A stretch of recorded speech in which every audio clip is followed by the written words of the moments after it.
जीवन का उद्देश्य क्या है और संसार में दुख क्यों है? ये सुधा पंडा का प्रश्न है, गरगुड़ा से। अच्छा प्रश्न है। देखो, जीवन बहुत व्यापक है और जीवन का उद्देश्य, ये विषय भी बहुत व्यापक है, परंतु मैं अत्यंत संक्षेप में ये समझा देना चाहता हूँ कि जीवन का उद्देश्य है आनंद की प्राप्ति। जीवन का उद्देश्य है अखंड सुख की प्राप्ति। जीवन का उद्देश्य है इस संसार में परिपूर्ण रूप से परिपक्व होकर पूर्णमदः पूर्णमिदं पूर्णात् पूर्णमुदच्यते की स्थिति को प्राप्त करना।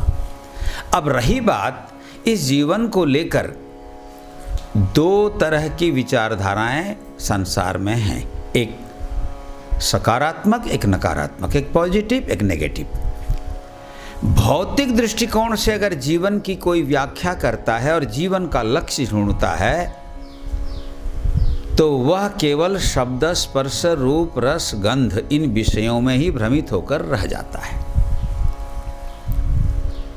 उसके जीवन का उद्देश्य वो मान लेता है कि यहाँ आए हैं तो खाओ, पियो, मौज उड़ाओ, जितना अधिक से अधिक हो सके संसार का भोग करो, धन संग्रह करो, मौज मस्ती में अपना समय बिता दो।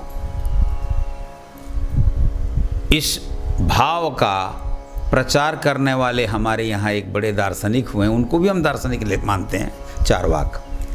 चारवाक शब्द का मतलब होता है चारु, माने सुंदर वाक, जो सुंदर बोलते हैं, जिनकी वाणी बहुत अच्छी लगती है तत्काल सुनते समय।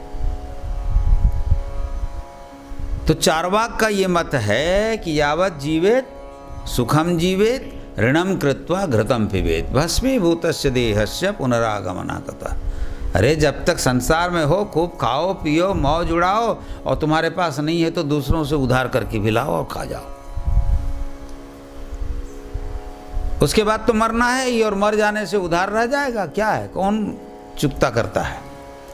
ये दृष्टिकोण जीवन के प्रति नकारात्मक है और यही दृष्टिकोण पर आधारित है भौतिक भोगवाद, जिसका विस्तृत स्वरूप आजकल उपभोक्तावाद के रूप में समाज में दिखाई पड़ रहा है। लेकिन ध्यान रहे, इस भोगवाद और उपभोक्तावाद पर जो जीवन केंद्रित होता है वह सुखी नहीं होता, वह आनंद को प्राप्त नहीं करता। इसके विपरीत जो जीवन को सकारात्मक दृष्टिकोण से देखते हैं वे जानते हैं कि जीवन का लक्ष्य केवल संसार में आकर वैश्विक सुख भोग करना नहीं है, क्योंकि ये सारे विषय भोग अंततः दुखदायी हैं। इसीलिए भगवान कृष्ण का सिद्धांत है, हमारे आचार्यों का सिद्धांत है। भगवान कृष्ण गीता में कहते हैं, जो सुख पहले तो बहुत अच्छा लगता है, जो सुख पहले तो बहुत अच्छा लगता है, लेकिन परिणाम में विष के समान होता है। जिसका परिणाम दुखद होता है वह सुख नहीं है, वह तामसिक है।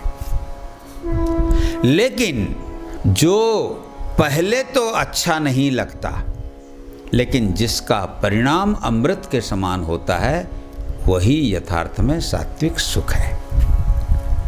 सवेरे उठना किसी को अच्छा नहीं लगता, क्योंकि सवेरे सवेरे सपने आते हैं। संयम करना भोजन में किसी को अच्छा नहीं लगता, क्योंकि संयम करने में बहुत चीज़ों का त्याग करना पड़ता है। लेकिन जीवन में सुख और आनंद मिलता है संयम से। इसलिए भारतीय जीवन पद्धति में त्याग को, संयम को, साधना को, सत्संग को अधिक महत्व दिया गया है, क्योंकि उससे व्यक्ति को अपने जीवन को जीने की कला का भी ज्ञान होता है और जीवन को पूर्णता की ओर ले जाने का मार्ग भी मिलता है, और अंततः वह अपने लक्ष्य तक पहुंचकर मैं अमृत हूँ, मैं आनंद स्वरूप हूँ, अजर अमर अविनाशी हूँ, मैं आत्मस्वरूप हूँ, इस तत्व का बोध होकर वह जो है अखंड आनंद में रात दिन रहता है। तो इसलिए जीवन का उद्देश्य जीवन को नष्ट करना नहीं है, मारना नहीं है, अपितु जीवन का उद्देश्य है जीवन को स्पष्ट करना और जीवन को अमृत बनाना। अब दुख क्यों है? अरे दुख ही अगर नहीं होता, सुख का मूल्यांकन कैसे करते? दुख है तो सुख का मूल्य व्यक्ति को पता चलता। ये संसार द्वंद्व से बना है, पाप पुण्य, सुख दुख, दिन रात, सत्य असत्य, धर्म अधर्म, जन्म मृत्यु। ये द्वंद्व इसलिए है क्योंकि ये संसार उसी से बना है।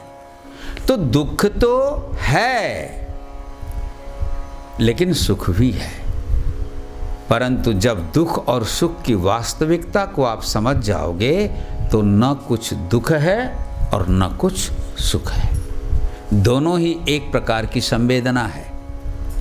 दुख मतलब गर्मी अधिक हो गई, जब हम सहन नहीं कर सकते हैं तो दुख लगता है कि नहीं?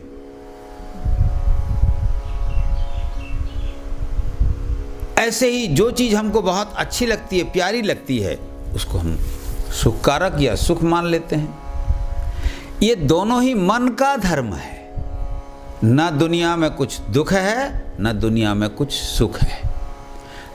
मन ही अपने अनुकूल जिसको पाता है उसको सुख का माध्यम या सुख समझ लेता है, या जिसको प्रतिकूल समझता है तो दुख समझ लेता है। दुख और सुख दोनों ही मन के धर्म हैं। दुनिया में दुख नहीं है, दुनिया में सुख भी नहीं है। दुनिया में व्यक्ति जैसा ढूंढता है उसको वैसा मिलता है। यहाँ दुख ढूंढने वाले जीवन भर दुखी रहते हैं और सुख ढूंढने वाले जीवन भर सुखी रहते हैं। और याद रखना, दुनिया के जितने भी विषय हैं, ये घर सुख नहीं देता, पैसा सुख नहीं देता, खान पान भोग विलास ये कोई सुख नहीं देते। ये एक एक साधन है आगे बढ़ने के लिए। साधन का उपयोग करना है साध्य तक पहुंचने के लिए, और साध्य जब मिल जाए तो साधन की उपयोगिता खत्म हो जाती है। तो भगवान ने ये इंद्रियां दिया है, शरीर दिया है, मन बुद्धि इत्यादि अंतःकरण दिया, ये सब दिया है किस लिए? ये एक एक साधन है, इससे हम आत्मा तक पहुँचें, आनंद तक पहुँचें। इसीलिए दुख है नहीं कुछ लेकिन हम मान लेते हैं, सुख है नहीं कुछ हम मान लेते हैं।